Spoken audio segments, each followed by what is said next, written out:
আসসালামু আলাইকুম। আপনারা এই ধরনের ব্রিজ কি কেউ কোথায় দেখেছেন? দেখেন কত সুন্দর ব্রিজ আমাদের এলাকায়, যাকে বলে সাঁকো, টার, বাংলায় বলে টার। দেখেন এই যে নদীর উপর দিয়ে শুধু একটা একটা বাঁশের সুপারির গাছের উপর দিয়ে আমরা যাচ্ছি। দেখেন এটা হচ্ছে নদী।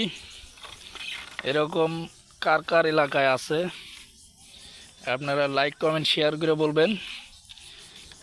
দেখেন কত সুন্দর, কত সুন্দর, খুব সুন্দর দেখতে। বাট আমারও ভয় লাগতেছে।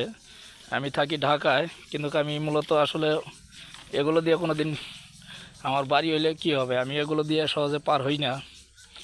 আপনারা দেখেন আমার অনেক কষ্ট হচ্ছে এবং ভয় লাগতেছে।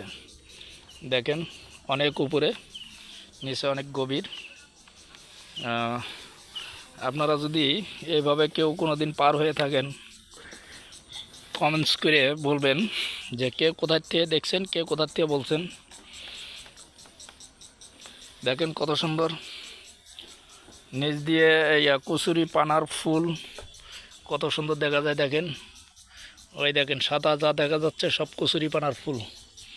এই যে লোকজন পার হচ্ছে, এই যে দেখেন কত সুন্দর নদী। এটা মূলত আসলে নদী না, এটা খাল নদী বলা হয়। সরকারে খনন করছে, খনন না করলে হয়তো বা সমান হইতো। দেখেন খুব সুন্দর দেখা যায়। আপনারা সবাই ভালো থাকবেন, সুস্থ থাকবেন। আসসালামু আলাইকুম।